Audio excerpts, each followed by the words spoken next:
This is the Into The Paddock Podcast. My guest this week is someone that I've actually wanted to have on the show since we started, really. I've wanted to have him on so that we could discuss a subject that's very close to my heart, and that is LGBTQ plus representation in motorsport. Then, a couple of weeks ago, a social media post by former Grand Prix winner Ralf Schumacher brought the subject back to the forefront of many people's minds in the motorsport community again. So, with that in mind, I'm delighted to be joined by racing driver and the creator of Racing Pride, Richard Morris. Richard, thank you so much for joining me on the Into the Paddock podcast. How are you doing? Hi, yeah, it's great to be here, and thank you for having me on. No, it's great. Like I said, I've wanted you on for a while, and so this is kind of killing two birds in one stone, really. For those people listening who might not be familiar, why don't you start by telling us a little bit about yourself and then how Racing Pride came to be? Hi, I'm Richard Morris. I'm a racing driver. I've been driving various things since I grew up karting and then moved into Formula Ford single-seaters, prototypes. I'm the reigning European Sports Prototype Cup champion. Last year I was fortunate enough to race around Europe, won quite a lot of races and sealed the title at Le Mans, which was fantastic. And this year I'm driving an Aston Martin V8 Vantage GT4 car with Aston Martin racing partner team Forseti Motorsport. So that's a bit about who I am. And then Racing Pride is the initiative which I started off, created in the latter part of 2018 and early 2019. It launched to the public in June 2019, Pride Month 5 years ago. And it came from my personal experiences as an LGBTQ plus person in motorsport, my coming out journey, and my desire really to make things better for other people within the sport. And start to bring some people together. I'm sure we'll talk far more about how that actually came about and how it went from there. But initially, it was just a post on my social media coming out and saying that I wish there was more support in motorsports, and some of the right people picking up on that and helping me to create something. Excellent. Well, I want to knock out a pretty big question straight away. So a couple of weeks ago, as I mentioned earlier, Ralf Schumacher posted on Instagram about how he was in a same-sex relationship.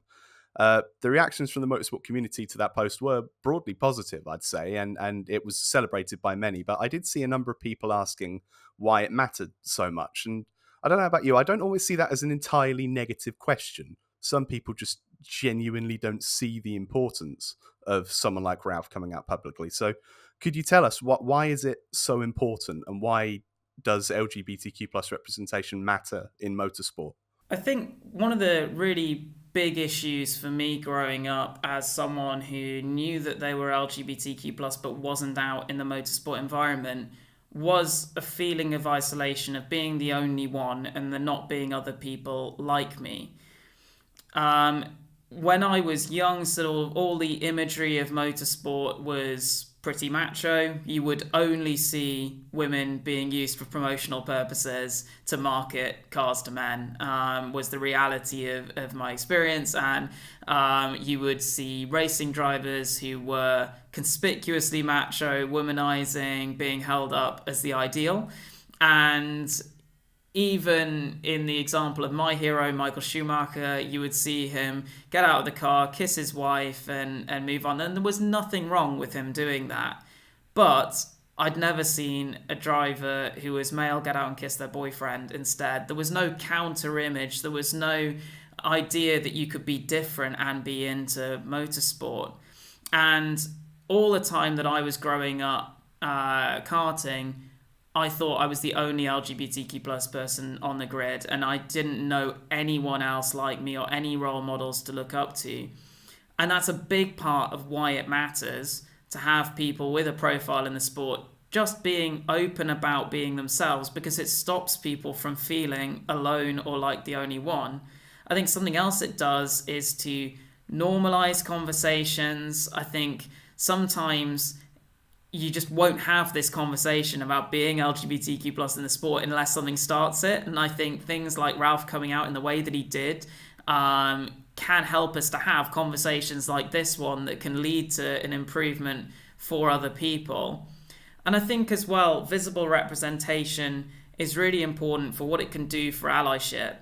I mean, racing drivers have a huge platform, and lots of people look up to them, listen to them, support their ideas, and the things that they say can make a difference to how people think about topics, and it can make it easier for other people outside of the sport even to have those conversations. I know I grew up in a household where people avidly followed motorsport, followed drivers, listened to them. And if a driver back then had said something about being LGBTQ+, it could have created a conversation that could have made it easier for me to come out at home earlier because the topic was being discussed. So I think, yeah, no one should feel obliged to come out, like they have to come out. But if they feel able and comfortable to have that conversation, it can really help so many people. And that's why it's great that Ralph has felt able to come out, and I think he did it in a brilliant way as well, of a picture with him, with his partner, just essentially saying that simple message that love is love, like Lewis Hamilton has had written on his helmet recently as well. Yeah, and as you said, like the reaction seemed quite positive from fans, from drivers. When it comes to prominent sports people coming out, I've been used to, sadly, seeing quite negative reactions on social media in particular. Would you say that the positive reception that Ralph received is a sign that the motorsport community is starting to move in the right direction? I think a huge amount has changed in motorsport since we launched Racing Pride. So when we were having this idea for Racing Pride, no Formula One team had ever said Happy Pride Month. And the only known gay male driver in Formula One history at that point had driven in the 1970s briefly, and almost nobody knew his name.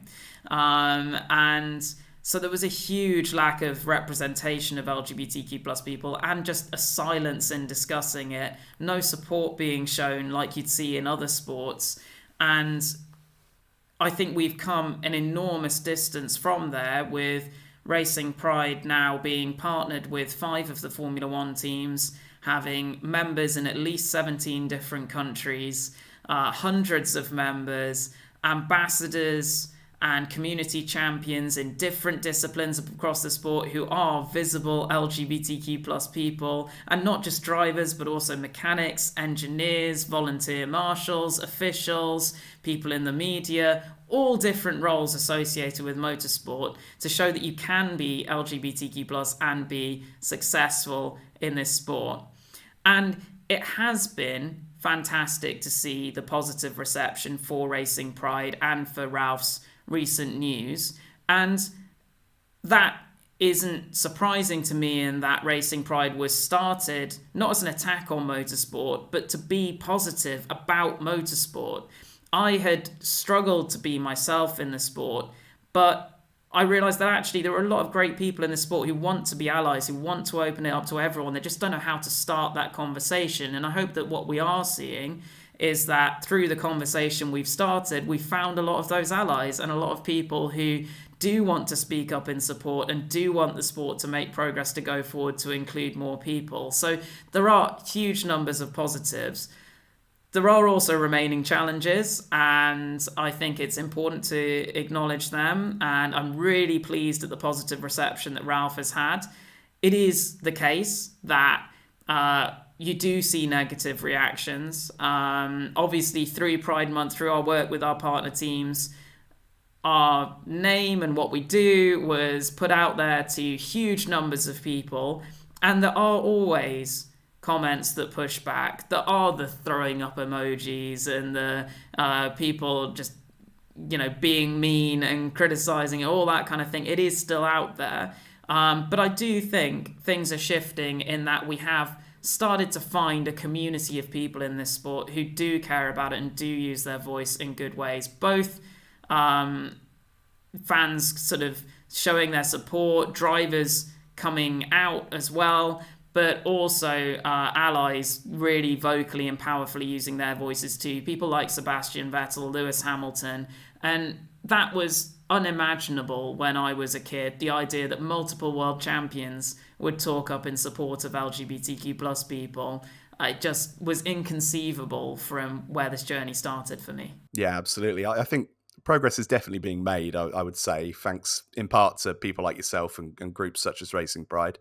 But as you said, it hasn't always been the easiest for LGBTQ plus people in motorsport, and there's still a lot of progress to be made.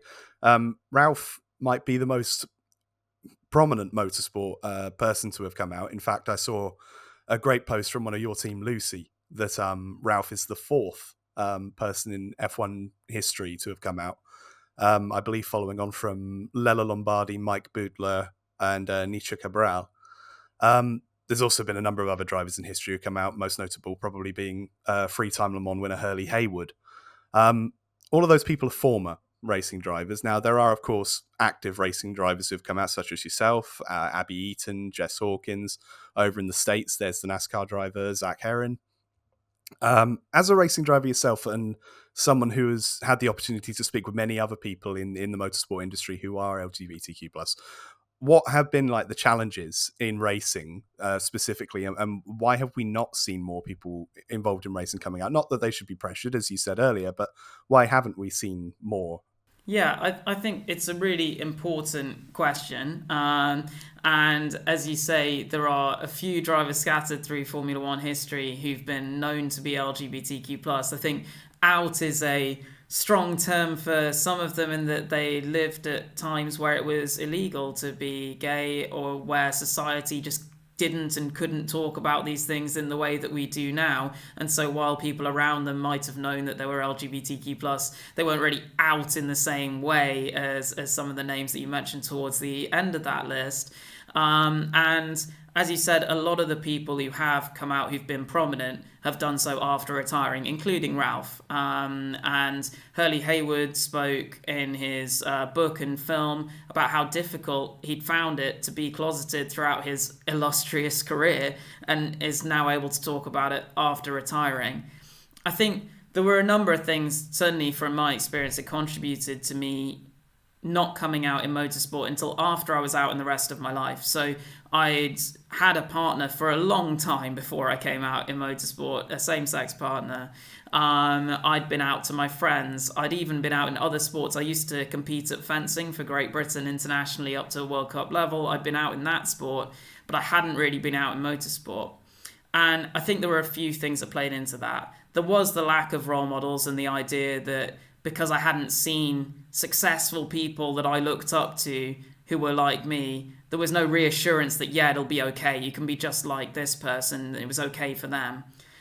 So the lack of that, and the lack of a visible community around me, the fact that I wasn't seeing allies around me making that visible and obvious, I always had to wonder, what does this person think of LGBTQ plus people? Are they supportive? Are they an ally? Because there was no way of them showing that they were. And that's something that Racing Pride's really trying to change, because it's not just for LGBTQ plus people, it's also for allies to get involved and to show that they're on board with this, and to help make that progress. And I was worried about, will team owners want me to drive for them? Will mechanics want to work for me? Will sponsors want to support me if I don't fit with this image of who a racing driver is meant to be? I've seen people celebrate these racing drivers who are really different from me, but I've not seen people celebrate people who are like me. And so I just wondered, how will it be received? And then into that, you've got to remember that while I was growing up especially, I'd go to things like the Autosport International show, the biggest motorsport show, and the women I'd see were wearing next to nothing draped across cars. And the idea was, if you like cars, you like this. The two go together. And I would go to paddocks and I'd hear the word gay thrown around as an insult or as a joke, or jokes being made about LGBT people. And I even had one incident where I just thought, you know what, actually, I've got some friends in karting. I know these people well. I'm going to talk to them about the feelings I'm having. And the reactions I got were things like, that's okay, but let's not talk about it. And then I also had one really bad time where I turned up to race at a British Championship kart round. I can't quite remember, but about 14 years old. And I turned up in the morning, and written on my kart graphics was homophobic abuse in permanent marker. And it was shortly after I'd told some people that I had been thinking about these things. And what's happened there is someone has told someone who has done that. I'm certain it wasn't one of my friends, but it was someone who's told someone who's done that. And in that moment, I felt so rejected by the sport. And that was why I couldn't tell anyone again for a long time. But as I say, I did start Racing Pride out of a belief that the sport is better than that it is full of good people, and that we can change things. And I have seen this really positive response since we had that sort of rallying point of Racing Pride, where people can join up, can be part of it, can show support, can tweet in support, can use their Instagram in support, their social media, can be present at meetings, engage with things like the Pride Hubs that we're starting to have. And really, everyone can be part of creating a change in the sport that makes people feel safe to be themselves throughout their careers. And I think that's where we'll see the real shift that we're trying to get to, is when it's no longer a case of famous racing driver comes out after retiring because now they feel they have a platform and they have had success and they're safe to do it. What I really want to see happen is people throughout their time in motorsport, from when they first fall in love with it to perhaps when they first try it, and through their entire career, they feel able to be themselves on the entire journey. And I think that's what will make a real difference.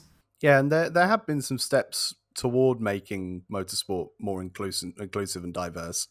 I think back to like the We Racers One initiative that briefly came about in Formula One, for example. But leading the way in many respects has to be what you and the team at Racing Pride have been doing recently. You mentioned earlier you're now working with over half the teams on the F1 grid. I've seen you and your team visiting the factories of some of them. How do these partnerships come about, and what do the meetings involve? Like, what are you hoping to accomplish with them? Our first partnership in Formula One was in 2021 with Aston Martin. And yeah, I'm delighted that now we also work with Red Bull, Mercedes, Alpine, and McLaren. McLaren as well have joined us this year, which is phenomenal. And in fact, McLaren have run the Racing Pride logo on their steering wheels in Pride Month, and that was brilliant.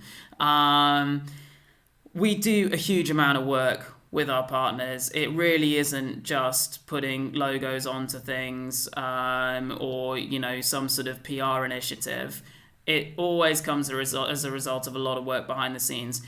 Leading up to our first F1 partnership, there were probably 2 years of discussion about what could Racing Pride do that would really help a Formula One team, and what could a Formula One team do that would really advance a cause such as Racing Pride. And we really had to grow to the point where we were able to do this in a way that made sense. And we offer a number of things to our Formula One partners, from things such as HR policy reviews, looking at whether they have important things like trans inclusion policies, whether policies which exist for others within the team, such as travel policies, are equally protective and supportive of the LGBTQ+ community as others. And that's an ongoing project to keep working with our partners on that. We go and have workshops with all members of the team, and with people right up to team leaders and management. An example of that was in June when we were at Milton Keynes with Oracle Red Bull Racing. One of their weekly senior leadership team meetings was moved back so that everyone on the board of Red Bull Racing could come to an hour-long session led by Racing Pride.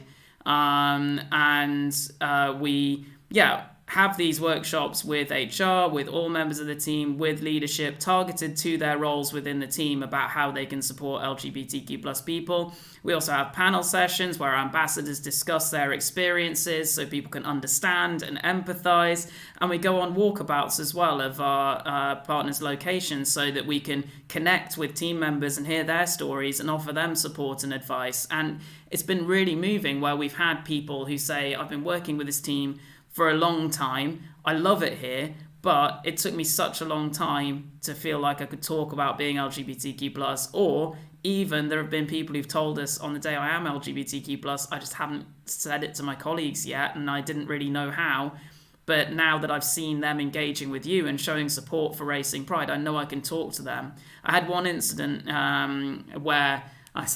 one really happy occasion where I went and spoke at an F1 team. And someone in the audience was someone who'd contacted me before saying, it's great to see that you're coming. I'm really looking forward to seeing you.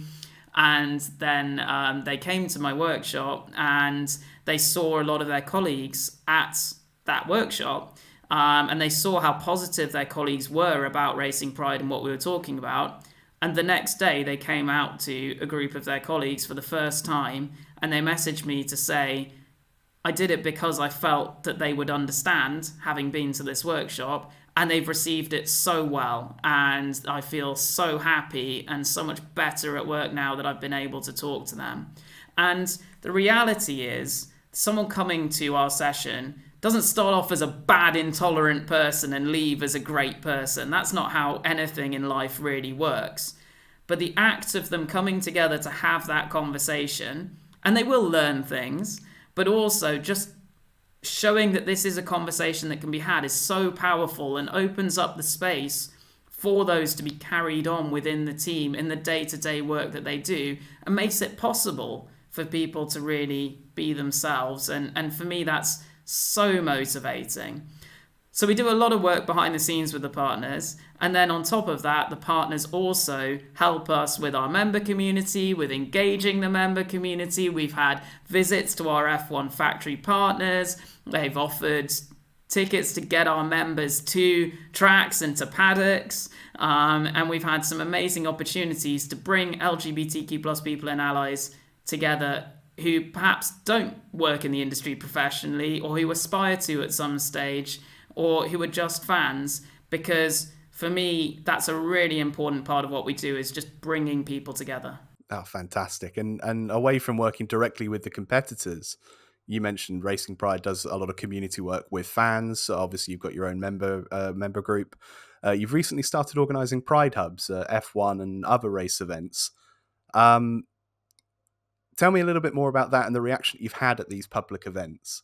So this year, we've started to have Pride Hubs at major events. We have had Pride parties and things before.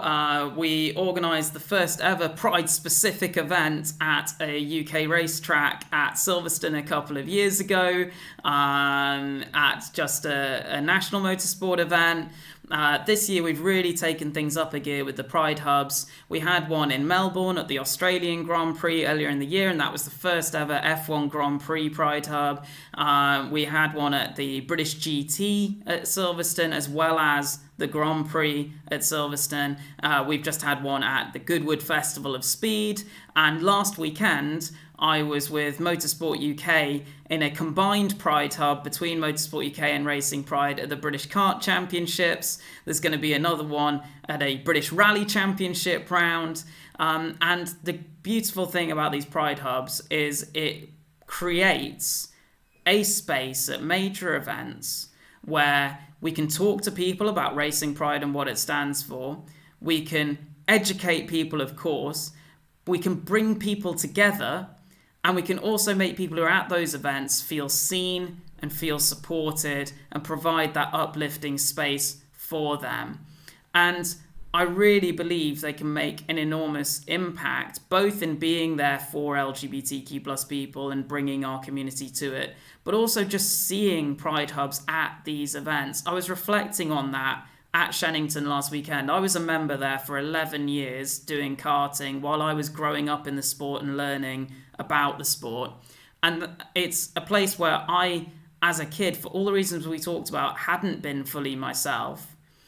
And last weekend, we were back there with a Pride Hub, with the support of the governing body, with the backing of a group like Racing Pride, showing to people who are in the position I was in when I was a kid that we are here for you, and that there is a supportive community for you, and here you can come and find it. And even if they just saw that it was there, I hope that makes a difference to people and really makes visible the change. And the other thing with motorsport is it's a bit of a small world. When we opened that hub at Shannington at the weekend, one of the first visitors was someone from Alpine F1 team who were partnered with us, saying, I saw you at Alpine, I thought you were brilliant there, and it's just fantastic to see you at this event. I'm running some kids in one of the awning, I'm mechanicking for them, and I'm really glad that we can have people like you at events like this to inspire everyone that they can be themselves in the sport at all levels. Ah, that's brilliant. You mentioned the community. I must say, as a Racing Pride member myself, full disclosure, I've seen so much love and support within the community. How special is it as the person at the helm, if you will, to have such a great community and to be able to have that kind of interaction with them almost one-on-one. Yeah, it's very emotional for me sometimes to have this community of people who believe in what we're trying to achieve and want to come together and support it, but also to see them interacting with and supporting each other. The idea for it came about from we were running a driver scholarship with ERA, which was an electric single-seater series, and we had a day at Zolder in Belgium a few years ago now. That must have been in 2022. And for it, we brought together different drivers from different countries who were all LGBTQ plus to have their first experience in many cases of single-seater driving. And the atmosphere at that event was just the most incredibly supportive atmosphere I've ever felt in motorsport. They were notionally competing against each other, but really they were so uplifting towards each other and so supportive, and everyone understood and empathized with each other. And I thought, I just want to create this more often. I want everyone to have some access to this. So in 2023, we launched our member community, and we have our online Discord server and our online events, as well as our in-person events, and bringing people to Pride Hubs and to our partner teams and to Grand Prix to meet each other, not just in the UK, also internationally. And yeah, I hope it is that safe space for people. And I've seen people share things in the Discord server that they say, I haven't told anyone else about this, but I feel I can talk to all of you because you all understand. And yeah, I just think creating that space in motorsport is hugely important and hugely powerful. And it's been enormously motivating for me as well. Very moving for me to get support from that community, and I get beautiful uplifting messages there. Sometimes even when things are tricky on the outside, there are people in there supporting and saying, look, we're all behind you, we all believe in you. I've been at racetracks where members have been there cheering me on, and it has motivated me like nothing else in my career to just feel the love from people. So yeah, I absolutely adore the member community, and if you are LGBTQ plus or an ally, it is there for everyone. It's not just LGBTQ plus people. It's anyone who wants to be part of what we're trying to build in the sport, or who wants to be part of a community like that where we all support each other. As we said, there's definitely been a lot of progress, but as we said also, there's still a lot of work still to do. What do you feel are the steps that the world of motorsport still needs to make in order to aid inclusivity and diversity in motorsport? And what has Racing Pride got planned going forwards to kind of help the cause, if you can talk about that? I think at the moment there is fantastic progress in some areas of motorsport, but it's not felt equally all across the sport. The Formula One paddock has been taking some steps, and we're working with half of the teams as well as companies that come off those teams, so Mercedes HPP, Aston Martin Lagonda, and related companies. I think it's really important that that progress is felt all the way through the sport from grassroots. I think that's essential to true progress, and that it's not only in some disciplines. It's not just Formula One and circuit racing. It's also across the sport as a whole. I think there is still a lot to do to get to a point where all of motorsport is celebrating LGBTQ plus inclusion and is doing it in the right way. I'm very conscious that we went from a place where none of motorsport was talking about LGBTQ plus inclusion to a space where it is now on the agenda, but I want it to be meaningfully on the agenda. I don't just want to see a sponsor changing their logo to a rainbow and motorsport to pat itself on the back. This has to be meaningful change for LGBTQ plus people, supporting initiatives that are making a difference and putting in place changes that help people. We have to think about things like the fact that we are operating in a global sport and LGBTQ plus rights aren't the same all around the globe. So in that context, we have to be really clear about what our values are and not leave them behind when we compete in these different territories. But we also need to make sure that LGBTQ plus people feel safe in that environment and feel supported in that environment.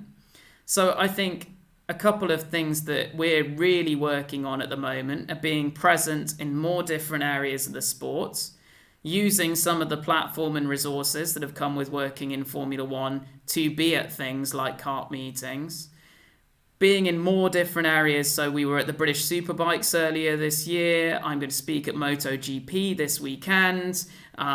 We were supporting a community champion in rallying recently, and then we'll be at a rally event. We also have Zandara Kennedy in drift racing. We have Travis Shoemake in drag racing. Just being there across more of the sport.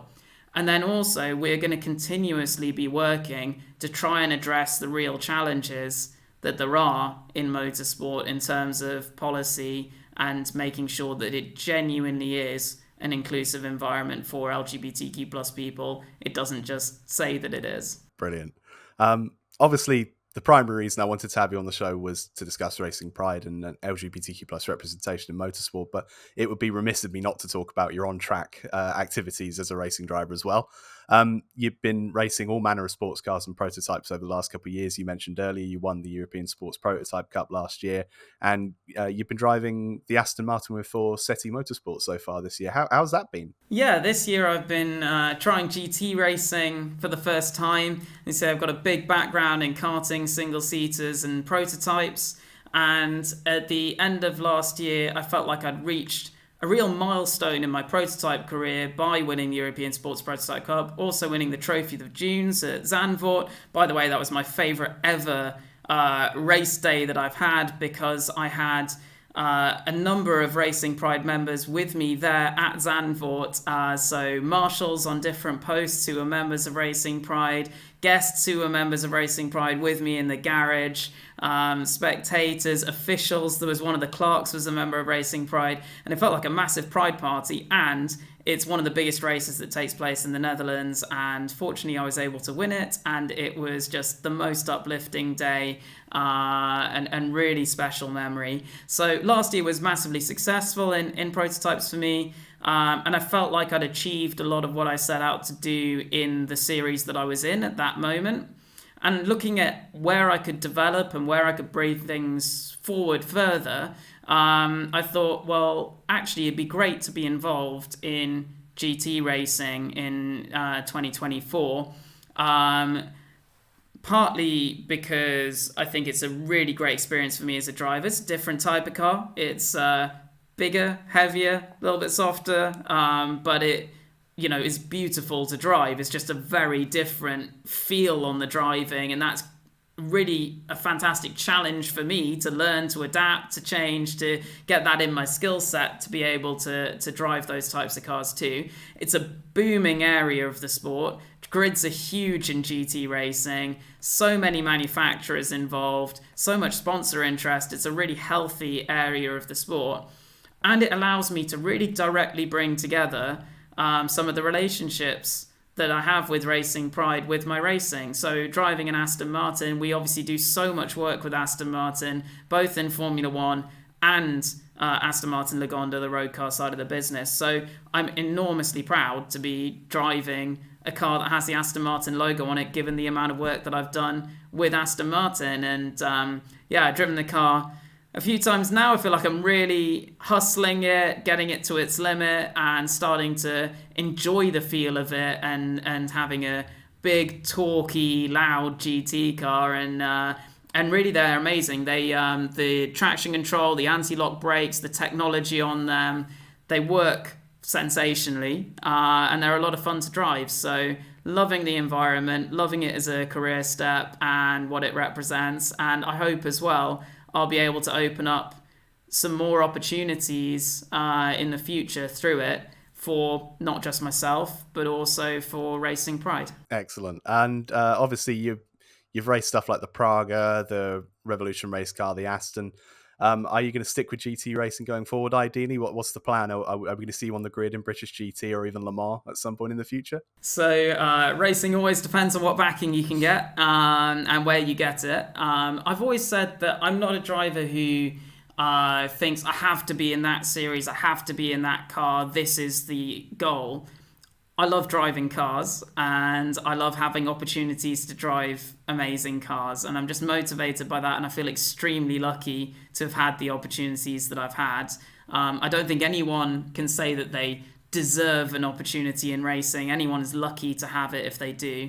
And so, yeah, I hope I will be continuing to race something, and I'm building more platforms and options for me. Of course, I would love to drive the Aston in a series like British GT or GT Cup or British Endurance Championship. And of course, Le Mans would be just an absolutely sensational dream. But I'm loving driving the Aston for what it is this year, for the experience it is giving me, and for the connections that I'm making. And I hope that I'm giving myself a really strong grounding in prototypes and GT cars. And yeah, it's a little bit early to say, but perhaps if there are sponsors and people who believe in me and I'm able to get it together, then yeah, I hope I'll be putting together an exciting race program for next year and continuing to represent Racing Pride on track. I really hope so. You've driven all of these cars, but I must quickly bring up that you've also raced and won in 250 shifter karts back in the day. I know people who've raced those, including my brother, and many say that those are some of the most ridiculously scary things that you can race. But then again, as a former international fencer, apparently, I suppose you don't have much in the way of fear, right?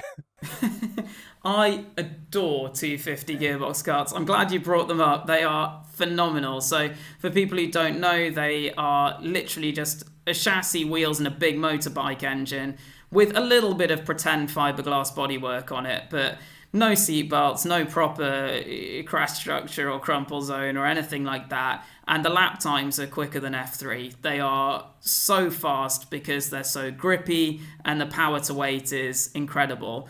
And they just make you feel so alive. They're so direct, so responsive.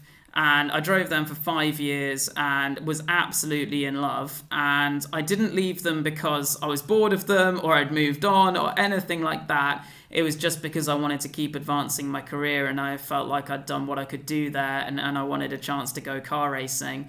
But I still love them. I went back and drove one a couple of years ago now, about 18 months ago now, and I still loved it.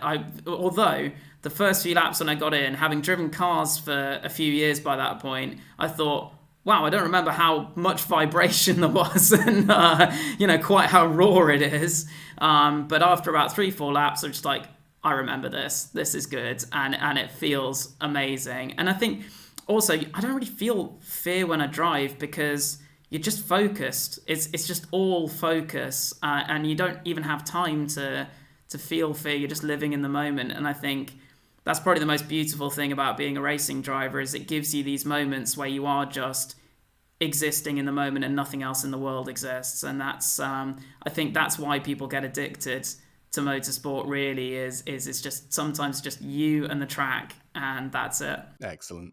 Well, Richard, it's been an absolute pleasure to have you on the show. As I said earlier, you're someone that I've wanted to have on for a long time.